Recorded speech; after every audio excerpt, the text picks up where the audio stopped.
Islam. Islam. Starting today with divine constitution and bylaws of the Moorish movement for Canaanland.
So, the Moorish society,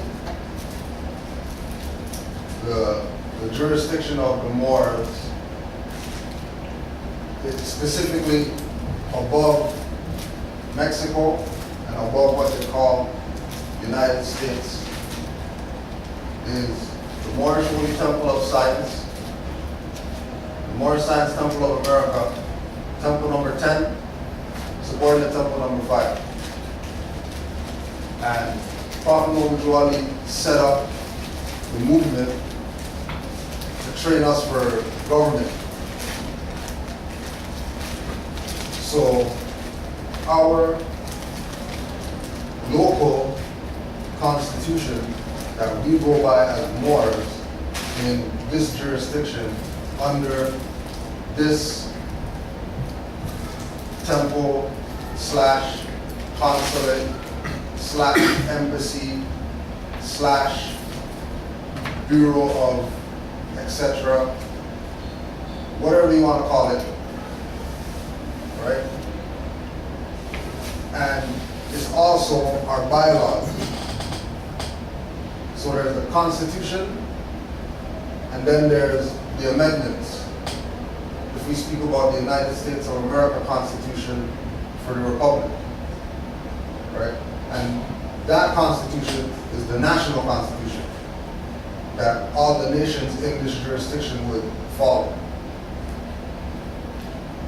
So our divine Constitution and bylaws. So Act 1 is the divine Constitution, and then the bylaws are Acts 2 to 7. So divine Constitution and bylaws. The Grand Sheikh and the Grand Chairman of the Moorish Divine and National Movement of North America is empowered to make law and enforce laws with support of the Prophet Muhammad and the Grand Body of the Moorish Holy Temple of Science of North America. The Assistant Grand Sheikh is to support the Grand Sheikh in all events if he lives according to love, truth, peace, freedom, and justice, and it is known before the members of the Moorish American Society with the Moorish Holy Temple of Science of North America. Act 2. Open and close all meetings promptly in harmony with the Circle 7 and our principles of love, truth, peace, freedom, and justice. Friday is our holy day of rest because on Friday the first man was formed in flesh, and on Friday the first man departed out of flesh and ascended unto his Father God Allah. For that cause, Friday is the holy day for all Muslims all over the world. Act 3.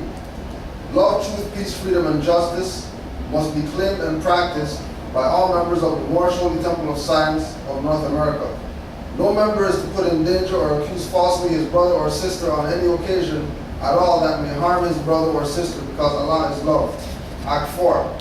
All members must safeguard these holy and divine laws, and all members must obey the laws of the de jure government, because by being Moorish American, you are part and parcel of the said government and must live life accordingly. Act 5. This organization of the Moorish Holy Temple of Science of North America for Moorish Americans of the Moorish American Society in Canada is not to cause any confusion or to overthrow the laws and constitution of the said government, but obey hereby. Act 6. With us, all members must proclaim their nationality. We are teaching our people their nationality and their divine creed, that they may know that they are part and parcel of this said government, and know that they are not Negroes, colored folks, black people, or Ethiopians, because these names were given to slaves by slaveholders in 1779 and lasted until 1865 during the time of slavery. But this is a new era of time now, and all members must claim their free national name to be seen by the governments in which they live and the nations of the earth. And this is the reason why Allah, the great God of the universe, ordained Noble Jew Ali the Prophet to redeem his people from their sinful ways. The Moorish Americans are hereditary lineage of the ancient Moabites, who inhabited the northwestern and southwestern shores of Africa, across the Great Atlantis, even unto the present North, South, Central America, and also Mexico and present Caribbean islands, before the great earthquake that caused the Atlantic Ocean. Act 7. All members must promptly attend their meetings and become part and parcel of all uplifting acts of the Moorish Holy Temple of Science and Moorish Science Temple of America, Temple number 10, subordinate Temple number 5. Members must pay their dues and keep in line with all necessities of the Moorish Holy Temple of Science of North America. Then you are entitled to the name of faithful. Husband, you must support and respect your wife and children. Wife, you must obey your prophet and take care of your children and look after the duties of your household.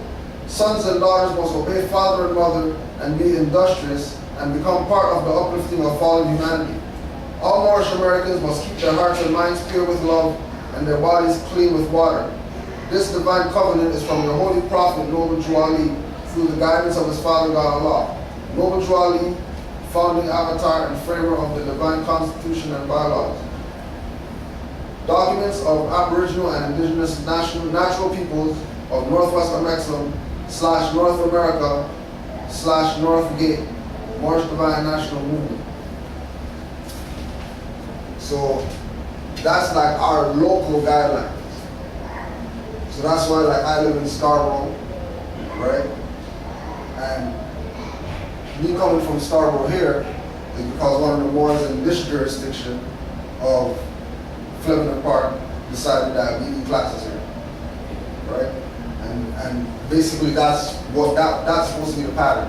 And then one of the brothers that's coming from the west side is gonna come here, but in his area, he's doing stuff that it might not be something that we're gonna go to, you know what I'm saying? But he's doing what he knows that he has to do based on his charge as being a member. And then when you say member,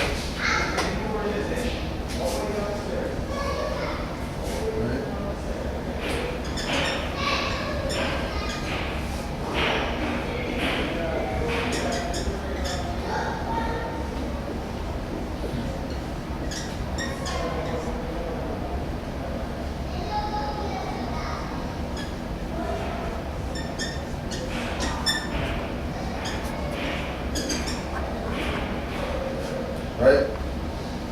So, being that we're members of this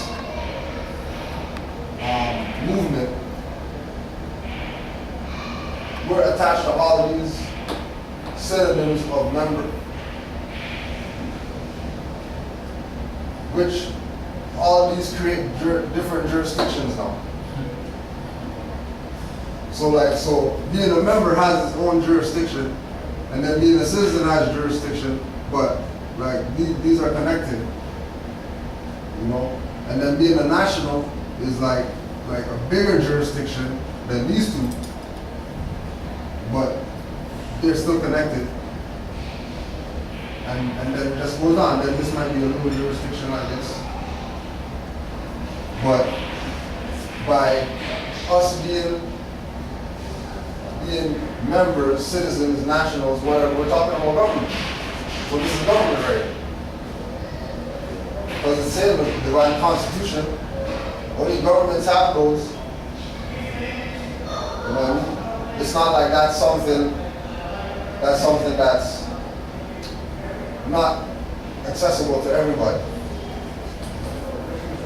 And Prophet Muhammad came in order to get us to have something that we could learn how to be like our ancient foremothers and forefathers and do the things that they did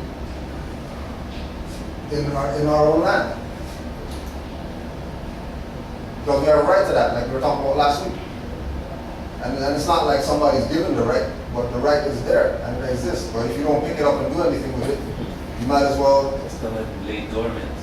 You might as well play the good nigger. Yeah. And just continue being a nigger, and it's nothing personal against people who want to be niggers, but you know what I mean, like Moors aren't down with being niggers. Right?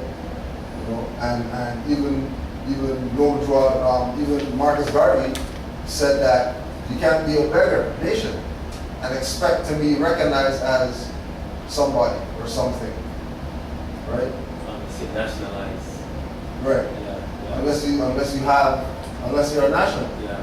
That's connected to a nation, Yeah. which gives you the power to be an employee or a citizen or a member and exercise whatever you have to exercise. So when Noble Drew Ali said he's going to found this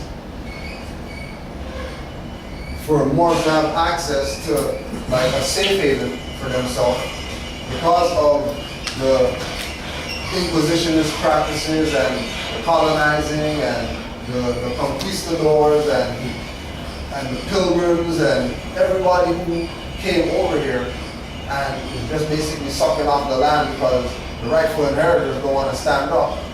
They're just going to continue doing that. And Noble Drew Ali said, okay, well, if you're going to continue doing that, then you need to have a safe haven so that we can do. And then the jurisdiction of this is for people who want to be national, but it's called a temple. So it also has religious directives.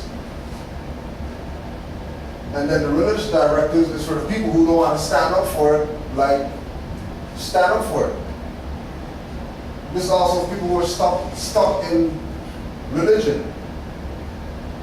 Okay, well, make your Jesus Prophet Noble Drew Ali and make your church Moor Science Temple, and then use the Circle 7 instead of the King James Version, and then you have a Moorish church. And you could be a Moorish Protestant or a Moorish Christian or a Moorish whatever you want to be. Right. Because I don't know if I could quote it right, but something about worshiping under your own fig tree. Vine and fig tree, right. Yeah, what's he said? Yeah, worshiping under your own vine and fig tree. Vine and fig tree, yeah. Is that something like what you're saying? Basically, yeah. I mean, the idea is to go back to the foundation. Yeah. See, people are so afraid of the name, Moor and Moors, because I know I have to refer to England because that's where I used to hear the word Moor most of the time. For real. It's like when the word Moor turns up, people just get scared. Like Moors are some sort of like phantoms or vampires or something. Yeah. They get so afraid. And then there's this attachment to like, well, it must be equated with like some kind of losing your life or bad luck or losing. It's just negative. There's some negativity there. Yeah, they're not sure. It's like they're not. It's there, but why is it there? Nobody knows. Nobody's telling you the history of the Moors, but they're just using the term, and it's like it's all mysterious, and sort of like fearful, right? And it's like people like to look at the history where there's there was an invasion and the Moors invade us. So the Europeans have this fear, to say, well, he's a Moor, they invaded us, we gotta be careful, right? And it's like how this area, the feminine part now, there's a reputation that's not necessarily good, but a lot of good takes place here, And I've been in this area for at least 30 years. Like I raised my 3 children here. They're all in their 20s now, and if it's not all bad, and it's actually a lot better than it was. But if I go to apply for a job and they see feminine part now,